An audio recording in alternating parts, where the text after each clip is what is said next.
By the time Claire arrived at the house, the rain had already turned the road into a black river. The house stood at the end of a private lane, far from the main road, with tall trees surrounding it on every side. It was the kind of place that looked peaceful in daylight and completely wrong after sunset. The porch light flickered as she stepped out of her car. Claire checked the address on her phone. This was it. A large white house with dark windows, a red front door, and no other homes in sight. She had babysat for rich families before. Big houses, strange rules, expensive furniture you were afraid to touch. Nothing about that bothered her. What bothered her was the way the mother opened the door before Claire even knocked. "You must be Claire," the woman said. Her name was Mrs. Holloway. She was tall, pale, and dressed for a wedding, though her smile looked forced. Behind her stood Mr. Holloway, holding a sleeping baby wrapped in a blue blanket. "This is Noah," he said softly. "He usually sleeps through the night." Claire smiled. "That makes my job easier." Neither parent laughed. Mrs. Holloway handed Claire a folded note. "Everything you need is written here. Bottles are in the fridge. Diapers are in the nursery. Our numbers are at the bottom." Claire took the paper. "Got it." Then Mr. Holloway placed a baby monitor into her hand. It was old. Not just old-fashioned. Old. The plastic had yellowed with age. The speaker grill was cracked, and the antenna leaned to one side like it had been bent too many times. Claire turned it over in her hand. "Does this still work?" "It works," Mrs. Holloway said quickly. Too quickly. Claire looked at the screenless little device. "You don't have a newer one?" "We prefer this one," Mr. Holloway said. Then he added, "Keep it on at all times." That was the first rule. The second came as Mrs. Holloway moved close enough for Claire to smell her perfume. "No matter what you hear through it," she whispered, "do not go into the nursery unless Noah is crying." Claire frowned. "What else would I hear?" Mrs. Holloway opened her mouth, but Mr. Holloway touched her arm. "We're already late," he said. A few minutes later, their car pulled away into the rain, its red tail lights disappearing between the trees. Claire stood alone in the hallway, holding the old baby monitor. The house went quiet. Not normal quiet. Waiting quiet. She checked on Noah first. The nursery was upstairs at the end of a long hallway. It was painted pale yellow, with soft clouds on the ceiling and a white crib near the window. Noah slept peacefully, tiny fists curled near his face. Claire lowered the door halfway, just like the note said, then returned downstairs. The first hour was normal. She made tea. She watched a show on her phone. She texted her roommate that the house was creepy, but the baby was easy. At 9:47 p.m., the monitor crackled. Claire looked up. A soft hiss filled the room. Then came the sound of Noah breathing. Slow, even, normal. Claire relaxed. Then the monitor clicked. A woman's voice came through the speaker. Claire's voice. "I don't like this house." Claire froze. The cup of tea stopped halfway to her mouth. The voice had been clear. Not similar. Not close. Hers. She picked up the monitor. "Hello." Static. Then nothing. Claire stared at the little device. Maybe it had picked up something from her phone. Maybe some weird interference. Old electronics did strange things. She told herself that twice. Then she opened the baby app on her phone, remembered there was no baby app, and felt stupid for even thinking it. At 10:03 p.m., the monitor crackled again. This time, Claire did not move. She just listened. Her own voice came through again, low and shaky. "Someone is at the front door."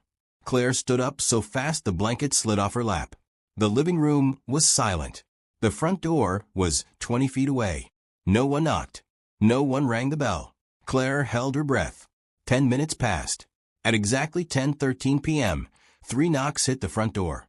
Claire almost screamed. Not loud knocks. Polite ones. 3 calm taps. She backed away from the living room and stared at the door. Through the frosted glass, she could see the shape of a man standing outside. Her phone buzzed in her hand. A message from Mrs. Holloway. "Do not answer the door." Claire's fingers trembled as she typed back. "There is someone here." The reply came instantly. "We know." Claire stared at the message. The man knocked again. This time harder. Claire, a voice called from outside. Her stomach dropped. He knew her name. Claire, open the door. I'm Noah's father. Claire looked at the phone. Mr. Holloway had left with his wife. She had watched them drive away. The man outside leaned closer to the glass. Please, he said. My wife is not well. She may have told you things. I need to see my son. Claire raised the phone and called Mrs. Holloway. It rang once, twice, then connected. Before Claire could speak, Mrs. Holloway whispered, Is he at the door? Yes, Claire said. He says he's Noah's father. He is not. The line went dead. The man outside stopped knocking. For a moment, there was only rain. Then the baby monitor clicked on. Claire heard herself again. This time, her voice was crying. Do not open the front door. The monitor went silent. Claire backed into the kitchen and locked the side door. She checked every window. Locked. She turned off the lights, except for one small lamp in the living room. The man outside did not leave. She could hear his shoes on the porch, pacing.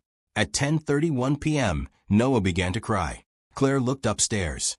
The rule came back to her. Do not go into the nursery unless Noah is crying. Now he was crying. She picked up the monitor and climbed the stairs. Each step sounded too loud. When she reached the nursery, Noah was awake in his crib, face red, blanket kicked to the side. Claire lifted him carefully. It's okay, she whispered. You're okay. The baby stopped crying almost immediately. Then Claire noticed the rocking chair. It was moving, slowly, back and forth, back and forth. No one was sitting in it.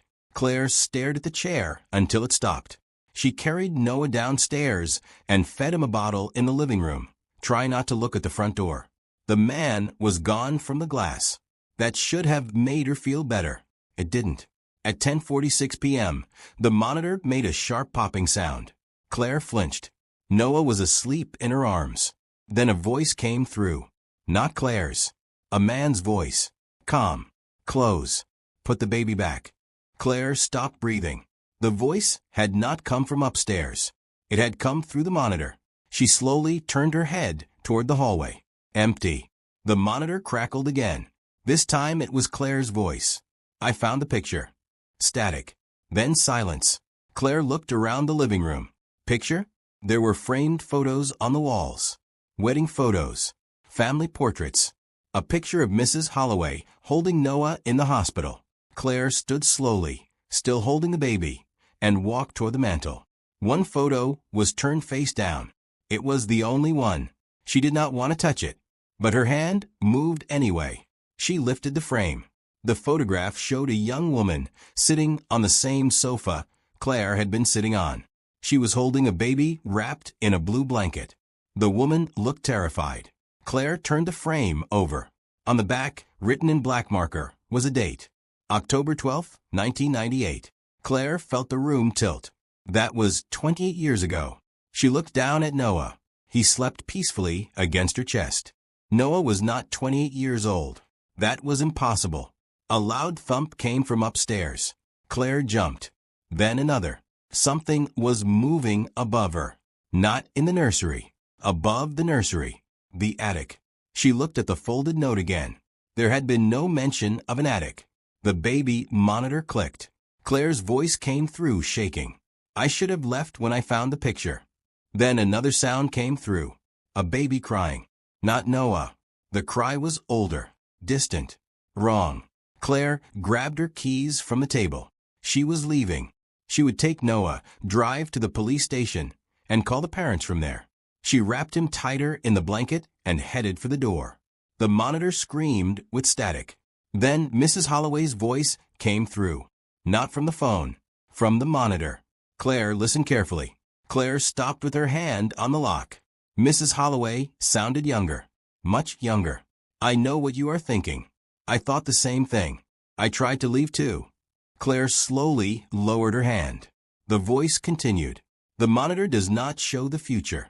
It plays what happened before. Claire looked at the old device in horror. Mrs. Holloway's voice cracked.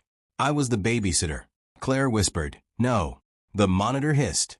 I was hired to watch Noah in 1998. I heard the knocks. I saw the man. I found the picture. and then I tried to run. A sound came from the front porch. One slow footstep, then another. Claire looked toward the glass. The man was back, but now he was closer. His face was almost pressed against the door. Mrs. Holloway's voice became urgent. He is not trying to get in. He is trying to make you open the door. Once you open it, you become part of the house. Claire held Noah tighter. What are you? Claire whispered, though she knew no one could hear her. The baby opened his eyes. For the first time that night, Claire saw they were not blue. They were black, not dark brown. Black, like wet glass. Noah smiled. A baby should not smile like that. The monitor clicked again. This time it was Claire's voice. Very close. Very calm. I put him back in the crib. Claire looked down at Noah. He was still smiling. The front door knob began to turn. Locked. The side door rattled. Locked. Upstairs, something dragged itself across the floor. The sound moved from the attic down the hallway and stopped above the living room. Claire backed away from the door.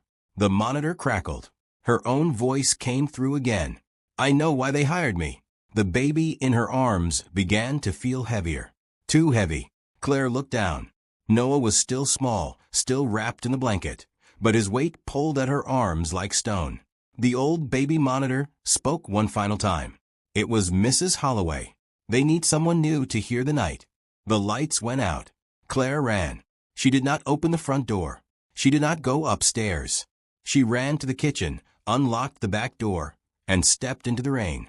For 1 second, she felt cold air on her face. Freedom. Then, the baby laughed. Claire looked down. Her arms were empty. The blue blanket lay on the ground at her feet. Behind her, from inside the house, Noah began to cry. The rule came back. Do not go into the nursery unless Noah is crying.